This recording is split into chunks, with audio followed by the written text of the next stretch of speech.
आनंद advance academy में आपका हार्दिक स्वागत अभिनंदन है।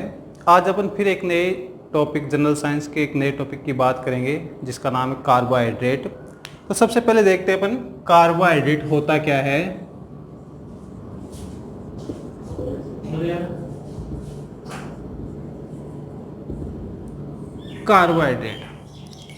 कार्बोहाइड्रेट को जनरली अपन डिफाइन करते हैं हाइड्रेट ऑफ ए कार्बन। हालांकि ये एक पुरानी डेफिनेशन है जिसमें इसको कहते हैं हाइड्रेट ऑफ ए कार्बन,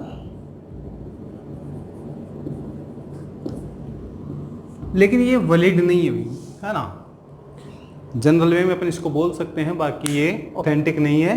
तो इसकी न्यू डेफिनेशन बाद में आई जिसमें ये कहा गया कि कोई भी ऐसा पॉलीहाइड्रोक्सी कार्बोनिल कंपाउंड को क्या कहते हैं, कार्बोहाइड्रेट कहते हैं। तो कार्बोहाइड्रेट क्या है, ऐसे कंपाउंड जिनमें आपके OH ग्रुप लगे हों, उसके साथ उसमें एल्डिहाइड या कीटोन ग्रुप जुड़ा हो, उस कंपाउंड को अपन कार्बोहाइड्रेट कहते हैं। या फिर ऐसा भी हो सकता है कि उसमें प्रेजेंट नहीं हो या उसके जलप गठन के बाद में वो ग्रुप क्या हो, उसमें अपीयर हों। तो दोनों ही केस में अपन उसको कार्बोहाइड्रेट कहेंगे। कार्बोहाइड्रेट को जनरली अपन दो भागों में डिवाइड करते हैं। एक आता है अपने पास में शुगर, जिसको अपन हिंदी में बोलते हैं शर्करा। दूसरा आता है अपने पास में टाइप इसका नॉन शुगर, और इसको बोलते हैं अपन अशर्करा। अब इन दोनों में डिफरेंस क्या है, तो देखिए शर्करा क्या होती हैं। शर्करा जो क्या हो, जल में विलय होती हैं, ठीक है। दूसरा ये क्रिस्टलीय होती हैं। तीसरा इनका जो स्वाद है वो मीठा होता है। ये तीन कैरेक्टर हैं इनके। तो शुगर जो जल में विलय हैं, क्रिस्टलीय हैं और स्वाद में मीठी हैं। अशर्कराएं क्या होंगी, तो अशर्कराएं देखिए आप, ये जल में अविलय होती हैं, जल में अविलय होती हैं। दूसरा ये जो हैं अक्रिस्टलीय होती हैं, अक्रिस्टलीय होती हैं। तीसरा ये जो हैं वो स्वादहीन होती हैं, टेस्टलेस। तो ये जो हैं इनके तीन बेसिक कैरेक्टर हैं। अब हम बात करते हैं कि शर्करा को और आगे अपन इसको डिफाइन करना चाहें तो शर्करा को अपन फिर दो भागों में विभाजित कर देते हैं।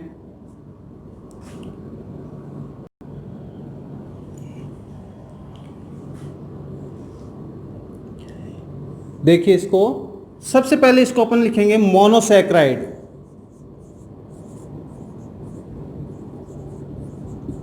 मोनोसैकराइड, ठीक है। दूसरा टाइप अपने पास में ओलिगोसैकराइड।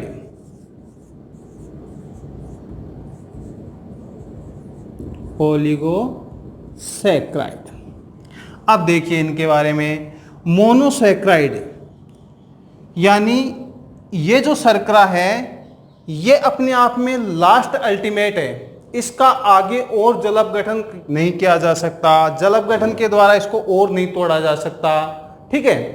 तो इसका आगे क्या नहीं किया जा सकता, जल अपघटन नहीं किया जा सकता।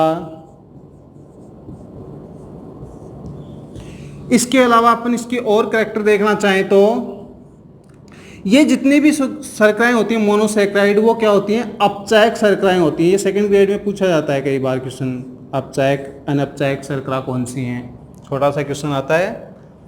हालांकि आपको यहाँ से कंपटीशन एग्जाम में इतना नहीं पूछेगा अपचायक अनपचायक का, लेकिन दो कैरेक्टर ध्यान में रखना। मोनोसैकराइड में जल अपघटन इनका आगे नहीं होता है। दूसरा ये जो शर्कराएं होती हैं वो अपचायक प्रकृति की होती हैं। इस मोनोसैकराइड को फिर अपन दो भागों में विभाजित कर देते हैं। हालांकि इसमें काफ़ी सारी होती हैं, जैसे मान लीजिए अपन कह सकते हैं ये ट्राइसैकराइड, टेट्रासैकराइड, है ना, पेंटासैकराइड और हेक्सासैकराइड। लेकिन अपने यहाँ जो काम की हैं वो केवल हेक्सोज है ना, ट्रायोज काम की नहीं है। ट्रायोज में आपका एग्जाम्पल अगर आपसे देखें तो हालांकि मैं लिख सकता हूँ इसमें, जैसे मान लीजिए अपन लिखें ट्रायोज, तो ट्रायोज का एग्जाम्पल जो आ जाएगा अपने पास में आ जाएगा ग्लिसरैल्डिहाइड।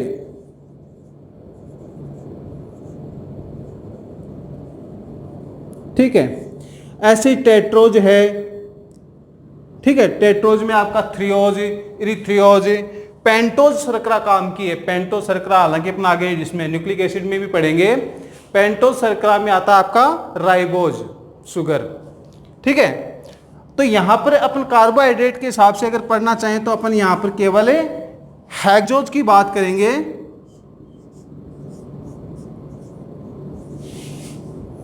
ठीक है, और हेक्सोज दो प्रकार के होते हैं अपने पास में, एक तो होता है एल्डो हेक्सोज और एक होता है कीटो हेक्सोज। तो एल्डो हेक्सोज जिनमें ऐसे कार्बोहाइड्रेट जिनमें एल्डिहाइड ग्रुप उपस्थित होते हैं, कीटो हेक्सोज जिनमें कीटोनिक CO ग्रुप उपस्थित होता है। इतना सा फर्क है दोनों में। ठीक है, तो इसका अगर एग्जाम्पल देखें अपन एल्डो हेक्सोज का, तो अपने पास में सबसे बढ़िया एग्जाम्पल है ग्लूकोज का। ठीक है, इस ग्लूकोज को अपन जो कहते हैं इसके दो नाम और हैं जनरली। एक तो इसको बोलते हैं अपन ग्रेप शुगर, ग्रेप शुगर, और दूसरा इसको बोलते हैं अपन ब्लड शुगर।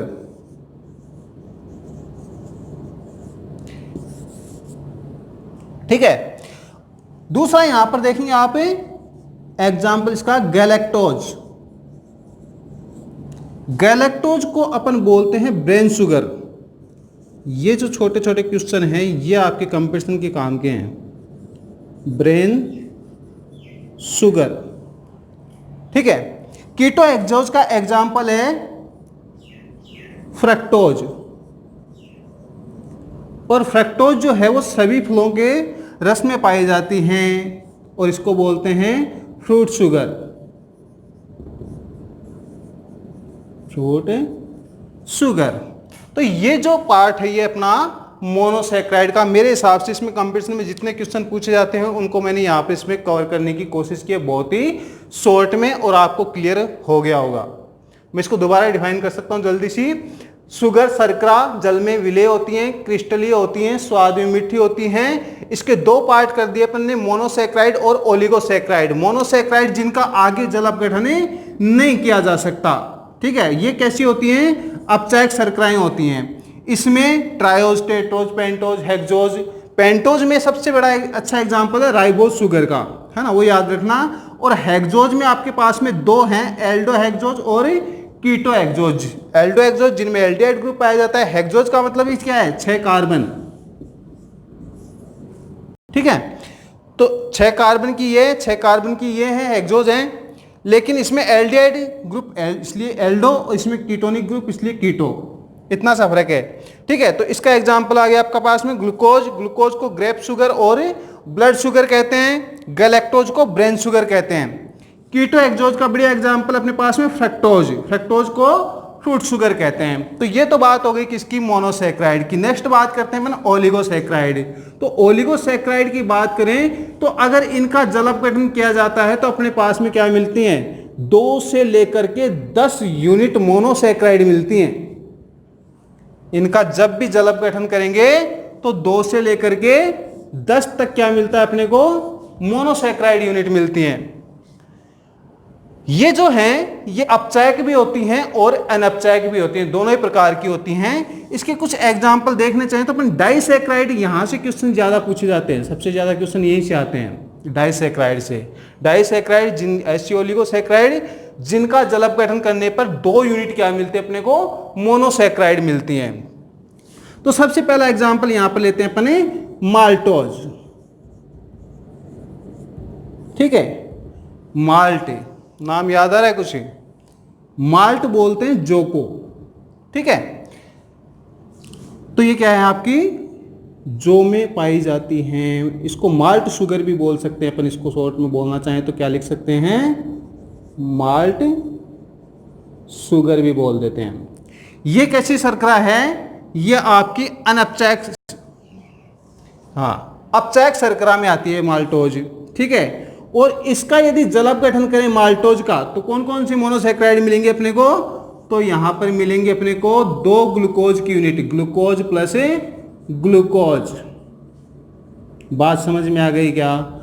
माल्टोज का यदि जल अपघटन किया जाता है तो अपने को एक माल्टोज के अणु से 2 ग्लूकोज के अणु प्राप्त होंगे, ठीक है। और ये जो है ये कैसी होती है आपकी, अपचायक शर्करा होती है, ठीक है। इसको क्या कहते हैं, माल्ट शुगर के नाम से भी जानते हैं। दूसरा एग्जांपल आप देखेंगे इसको, लैक्टोज। ये बहुत ही काम की चीज है आपकी। इस कार्बोहाइड्रेट में अगर पूरे को मैं फोकस करूं तो आपका ओलिगोसैकेराइड अकेला ही क्या करता है, क्वेश्चन को कवर कर लेता है। लैक्टोज ज्यादातर तो यही पूछ लिए जाते हैं कि इसका जल अपघटन करने से कौन कौन से अपने को मोनोसैकेराइड प्राप्त होते हैं, यहीं पर खत्म हो जाता है काम। तो लैक्टोज की बात करें तो अपने पास में जो इसका जल अपघटन करने से अपने पास में 2 यूनिट मिलेंगे, ग्लूकोज प्लस गैलेक्टोज। ये 2 यूनिट मिलती हैं, ठीक है। और ये भी कैसी शर्करा आपकी, अपचायक शर्करा है। ये अपचायक अनपचायक शर्कराएं सेकंड ग्रेड के क्वेश्चन में आए हुए, इस पेपर में आई हुई हैं, पहले 2-3 बार क्वेश्चन पूछे हुए हैं, ठीक है। और लैक्टोज को क्या कहते हैं अपन, मिल्क शुगर के नाम से जानते हैं।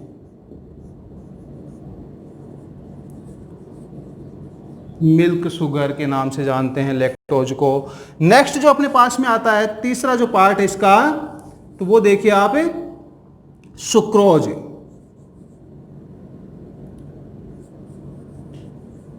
सुक्रोज, ठीक है। और इस सुक्रोज का यदि जल अपघटन करें तो क्या मिलेगा अपने पास में, तो अपने को मिलता है ग्लूकोज और फ्रक्टोज। और ये कैसी शर्करा है, ये भी आपकी कैसी शर्करा होगी, अनपचायक शर्करा होगी। ध्यान देना इसमें, ये दोनों शर्कराएं अपचायक हैं, ये जो है सुक्रोज अनपचायक शर्करा है। और इस सुक्रोज के बारे में मैं आपसे बात करना चाहूं तो सुक्रोज के कुछ कॉमन नेम भी हैं, जैसे ये एक तो चुकंदर या गन्ने से मिलती है तो इसको कैन शुगर भी कहते हैं अपन, है ना। और इसको अपन क्या कहते हैं, घरों के अंदर चीनी के रूप में काम में लेते हैं, इसको टेबल शुगर भी कहते हैं। और इसको किचन शुगर भी कहा जाता है, क्योंकि आप चीनी को कहाँ रखेंगे, किचन के अंदर रखेंगे, तो इसको किचन शुगर के नाम से भी जानते हैं, ठीक है। तो sucrose cane sugar, table sugar, kitchen sugar कौन सी शर्करा है, अनपचायक। और इसका एक अणु से 2 अणु प्राप्त होते हैं, कौन कौन से, ग्लूकोज और फ्रक्टोज। तो ये बात हो गई ओलिगोसैकेराइड। ओलिगोसैकेराइड होते क्या हैं, जिनके जल अपघटन से अपने को 2 से लेकर के 10 यूनिट तक क्या मिलती हैं, मोनोसैकेराइड यूनिट मिलती हैं, ठीक है। तो ये बात हो गई इसकी। नेक्स्ट चलते हैं अपने नॉन शुगर में। इसको मैं एक बार मिटा देता हूं।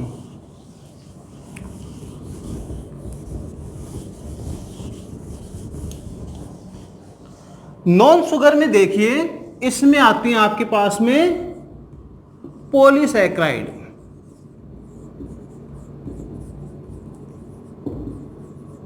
पॉलीसैकेराइड, पॉलीसैकेराइड होती क्या है, यदि इनका अपन जल अपघटन करें तो 10 से अधिक क्या मिलती हैं अपने को, मोनोसैकेराइड मिलते हैं। मोनोसैकेराइड मिलते हैं, उनको क्या कहेंगे अपन, पॉलीसैकेराइड कहेंगे। अब देखिए इसके कुछ एग्जाम्पल लेते हैं अपन। हालांकि जितने भी पॉलीसैकेराइड होते हैं वो क्या होते हैं आपकी, ये सारे के सारे क्या होते हैं, अनपचायक होते हैं, ठीक है। अब देखिए इनको, जैसे मान लीजिए अपन ने लिया स्टार्च, ठीक है। तो स्टार्च की यदि बात करें तो स्टार्च क्या काम में आता है भाई, जितने भी आपके पेड़ पौधे हैं उनमें जो संचित भोजन होता है वो स्टार्च के रूप में क्या होता है, संचित होता है। ठीक है, तो पौधों में संचित भोजन किस फॉर्म में होता है, स्टार्च के रूप में। नेक्स्ट आता है इसका एग्जांपल है ग्लाइकोजन। अब ग्लाइकोजन जितने भी जंतु हैं, ठीक है, जितने भी जंतु हैं उनमें जो भोजन है वो संचित किस फॉर्म में होता है, ग्लाइकोजन की फॉर्म में। तो जंतुओं में संचित भोजन, ठीक है, तो याद रखना पौधों में संचित भोजन किस फॉर्म में, स्टार्च की फॉर्म में, और जंतुओं में ग्लाइकोजन के रूप में। तो इस ग्लाइकोजन को क्या कहते हैं, इसको जंतु स्टार्च भी बोलते हैं। ठीक है, और एक और एग्जांपल इसका देखना चाहें तो आप सेलुलोज। और सेलुलोज की अगर मैं बात करूं तो जितने भी आपके प्लांट आप देखते हैं उनमें जो उनकी कोशिका भित्ति होती है, सेल वॉल बनी होती है, वो क्या होती है, सेलुलोज से बनी होती है। तो ये प्रकृति में पाए जाने वाला सबसे ज़्यादा क्या होता है, आपका सबसे ज़्यादा पाया जाने वाला कार्बोहाइड्रेट है।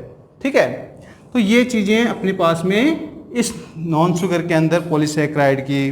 तो मेरे हिसाब से कार्बोहाइड्रेट क्या आपके समझ में आ गया होगा। इसमें एक चीज़ का ध्यान रखना, अगर इसमें क्वेश्चन ये बनता है आपका, कई बार पूछा जाता है कि अगर मान लीजिए कोई प्लेयर है ग्राउंड के अंदर वर्कआउट करते या खेलते समय क्या होता है, अचानक बेहोश आ जाता है, बेहोशी सी महसूस होती है, कमजोरी आ जाती है, तो उसको तुरंत आप कौन सा पेय पिलाएंगे। ठीक है, तो उसमें क्या होगा आपका, और इसका एग्जाम्पल क्या है अपने पास में, यहां पे लिखा था मैंने भी, ग्लूकोज। तो क्या पिलाते हैं उसको, तुरंत एनर्जी के लिए ग्लूकोज पिलाते हैं। और ये ग्लूकॉन डी जो मार्केट में आप मेडिसिन से लेके आते हो, मेडिकल से, ग्लूकॉन डी, वो उसमें क्या होता है, ग्लूकोज ही होता है, जिससे अपने को इंस्टेंट एनर्जी मिलती है तुरंत। ध्यान देना, तीन चीजें होती हैं देखो, एक होता है कार्बोहाइड्रेट, एक होता है प्रोटीन, एक होता है फैट्स। ध्यान देना, एनर्जी के लिए दो चीजें हैं, कार्बोहाइड्रेट एनर्जी देगा, फैट्स क्या होते हैं, एनर्जी देते हैं। लेकिन इन दोनों में ज्यादा एनर्जी कौन देगा, तो फैट। अगर 1 ग्राम से मिलने वाली एनर्जी की बात करें तो वो फैट से, लेकिन फैट से एनर्जी क्या होती है, काफी टाइम बाद में मिलती है। तो तुरंत एनर्जी किससे मिलती है, कार्बोहाइड्रेट से। एनर्जी कम मिलेगी लेकिन इंस्टेंट मिल जाएगी। प्रोटीन से एनर्जी सबसे लास्ट में मिलती है, क्योंकि प्रोटीन का डाइजेशन क्या होता है, देरी से होता है, काफ़ी टाइम चाहिए इसमें। लेकिन प्रोटीन का काम एनर्जी देना नहीं है, यहाँ पर प्रोटीन का काम क्या होता है, बॉडी के अंदर मरम्मत का काम होता है। ठीक है, तो ये थोड़ी सी बेसिक सी क्या है आपको लिए इंफॉर्मेशन है। पहले वाली वीडियो था विटामिन, उसमें एक चीज़ और ऐड कर लेना आप, विटामिन ए है वो सौंदर्य प्रसाधन में भी काम में लिया जाता है। तो ये दूसरा वीडियो अपना कार्बोहाइड्रेट का। Thank you, best.